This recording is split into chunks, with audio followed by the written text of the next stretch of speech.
جی السلام علیکم، میں ہوں طاہر صدر میر اور آپ دیکھ رہے ہیں میر ٹاکی۔ اس ویڈیو میں بات کرنا چاہ رہا ہوں مولانا طارق جمیل صاحب نے جو ٹیلی تھان میں شرکت کی اور دعائے خیر کروائی، اس حوالے سے وہاں میڈیا بھی موجود تھا اور ایک تنازع بنا۔ انہوں نے کہا کہ میڈیا میں جھوٹ بولا جاتا ہے۔ وہ پہلے آپ کلپ سن لیں، اس کے بعد بات کریں۔ 22 کروڑ لوگوں میں سچے کتنے ہیں؟ 22 کروڑ لوگوں میں دیانتدار کتنے ہیں؟ ایک بہت بڑے چینل میں ہاتھ جوڑ کے اینکر بیٹھے ہیں، معافی مانگ کے بات کر رہا ہوں۔ ایک بہت بڑے چینل کے مالک نے مجھ سے کہا کوئی نصیحت کرے۔ میں نے کہا چینل سے جھوٹ ختم کر دو۔ کہا پھر چینل ختم ہو سکتا ہے، جھوٹ نہیں ختم ہو سکتا۔ تو جہاں جس کو یہ صرف پاکستان کی بات نہیں، پوری دنیا کا میڈیا جھوٹا ہے۔ جی سب سے زیادہ جھوٹ اس بولا جاتا ہے۔ مولانا کے اس بیان سے یہ تاثر یقیناً مولانا کا جو معافی الضمیر ہوگا یا ان کے دل میں جو بات ہوگی، یقیناً وہ خیر کی ہی بات ہوگی۔ وہ یہ نہیں چاہتے ہوں گے کہ اس سے ابہام پیدا ہو، لیکن ہوا کیونکہ اس چینل میں جو صحافی بیٹھے ہوئے تھے وہ مین سٹریم چینلز کو ریپرزینٹ کر رہے تھے، اور اس میں حامد میر بھی تھے جیو سے۔ تو وہیں اس کے بعد سپہر اور ایوننگ میں یہ ٹیلی تھان ہوئی، اور اس کے بعد حامد میر نے اپنے پروگرام کیپٹل ٹاک میں یہ سوال اٹھایا کہ مولانا طارق جمیل کو ابہام پیدا نہیں کرنا چاہیے تھا، ایسا بیان نہیں دینا چاہیے تھا جس سے یہ لگتا کہ وہ چینل جس کے مالک نے طارق جمیل صاحب سے یہ کہا کہ اگر جھوٹ ختم ہوگا تو شاید چینل ہی ختم ہو جائے، یہ تاثر پیدا ہوا کہ وہ شاید جیو گروپ کی بات کر رہے ہیں، جنگ گروپ کی بات کر رہے ہیں، کیونکہ اتفاق ہے کہ پچھلے 48-49 دنوں سے میر شکیل الرحمان ایڈیٹر ان چیف جنگ گروپ اور جیو کے جو ہیں وہ نیب کا ایک کیس جس میں وہ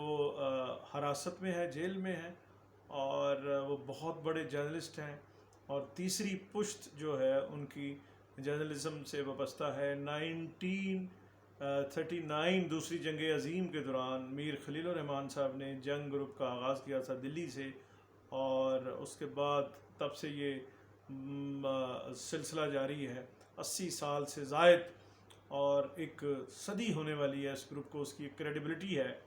اور جس کیس میں شکیل صاحب کو میر شکیل صاحب کو گرفتار کیا گیا، وہ 36 سال پہلے زمین کا ایک کیس ہے، اور سوال تو یہ پیدا ہوتا ہے کہ 36 سال ہمارے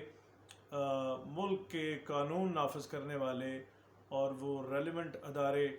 کہاں سوئے پڑے تھے، جنہیں 36 سال بعد اس وقت یہ خیال آیا کہ جب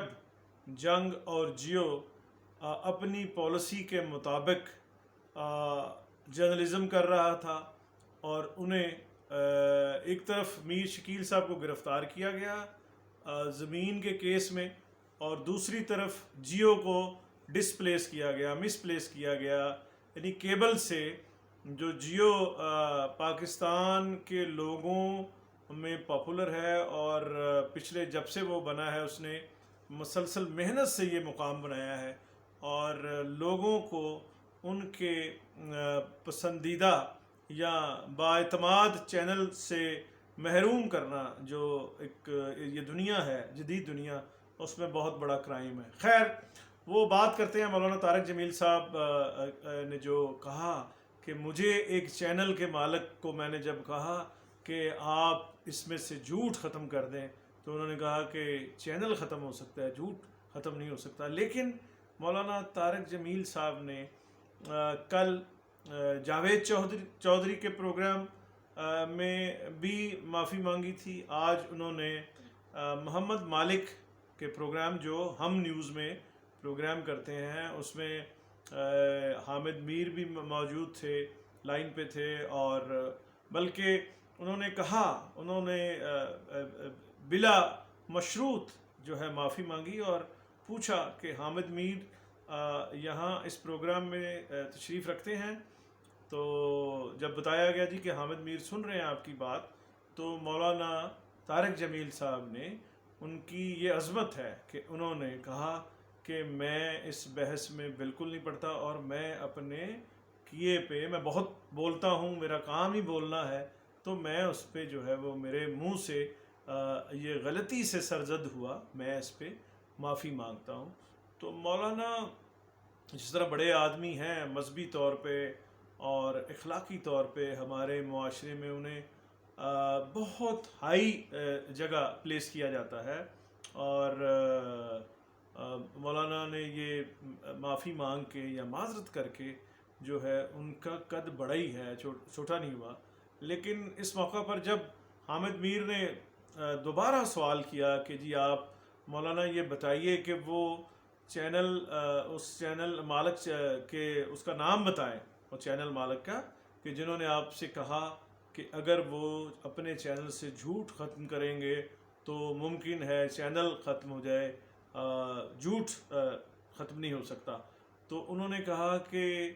یہ قسمیہ بات ہے کہ ان سے ایک چینل کے مالک نے کی تھی، اور وہ ٹاپ 10 میں شریک تھا، یعنی وہ چینل اور وہ مالک جو چینل کے ہیں وہ ٹاپ 10 میں شریک ہیں،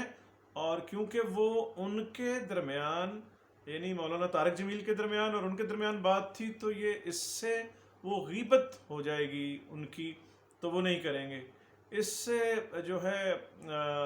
حامد میر، ان کا اصرار یہ تھا کہ آپ کا یہ مذہبی فریضہ ہے، اخلاقی فریضہ ہے کہ آپ ان کا نام بتائیں، کیونکہ یہ ایک بڑی اہم بات ہے کہ کیا میڈیا میں صرف جھوٹ کا کاروبار ہوتا ہے، کیونکہ صحافت اور اس کے بارے میں، اس پیشے کے بارے میں تو کہا جاتا ہے کہ صحافت صحیفے سے ہے، آسمان سے اتری ایک بڑا معتبر اور مقدس پیشہ ہے جو صحافت ہے۔ تو اس میں اگر جھوٹ، صرف جھوٹ شامل ہے اور جھوٹ کا ہی یہ کاروبار ہے، تو یہ ایک سیریس بات ہے۔ تو مولانا نے خیر کہا کہ وہ اس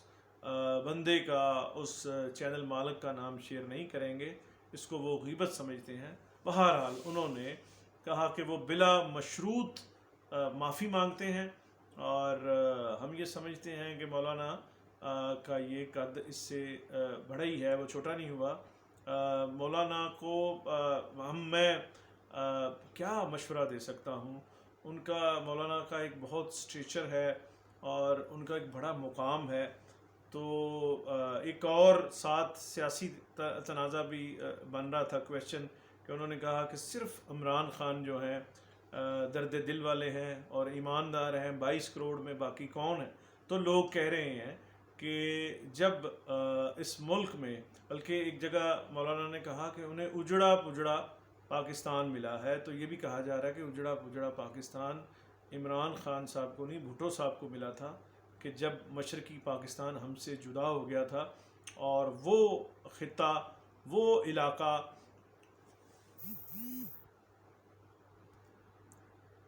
جی تھوڑا وہ علاقہ اور وہ خطہ جہاں مسلم لیگ کا نعرہ اور پاکستان کا نعرہ بلند کیا گیا تھا، ڈھاکہ، وہاں 24 سال بعد جو ہے وہ بنگالی بھائی ہم سے علیحدہ ہو گئے تھے، تو وہ اجڑا پجڑا پاکستان تھا۔ اور دوسرا یہ کہ مولانا طارق جمیل صاحب کے جو خیالات عمران خان کے بارے میں اب ہیں، اسی طرح کے ملتے جلتے خیالات جو ہیں ان کے نواز شریف کے بارے میں بھی تھے۔ اور میرا خیال ہے کہ مولانا کی نیت پہ اور ان کی اس عمل پہ جو ہے شک نہیں کرنا چاہیے، لیکن یہ جب وہ حکمرانوں کے قریب ہوں گے اور اس کو ہمارے معاشرے میں پھر اسی طرح انٹرپریٹ کیا جاتا ہے، خدا نخواستہ ہم یہ بالکل نہیں کہہ رہے کہ مولانا کا جو ہے وہ اس عمران خان صاحب کو ایماندار کہنے سے کوئی چاپلوسی یا خوشامد مقصود تھی، لیکن بہرحال پاکستان میں بہت سے ایسے حلقے ہیں جو پھر مولانا کی بات کو اس طرح سے ڈسکرائب کریں گے، اور میرا خیال ہے کہ یہ آخر میں مولانا نے جو یہ کہا کہ وہ غیر مشروط اپنے کہے پہ جو ہے معذرت خواہ ہے، اس سے مولانا کا قد جو ہے وہ بڑا ہے، کم نہیں ہوا۔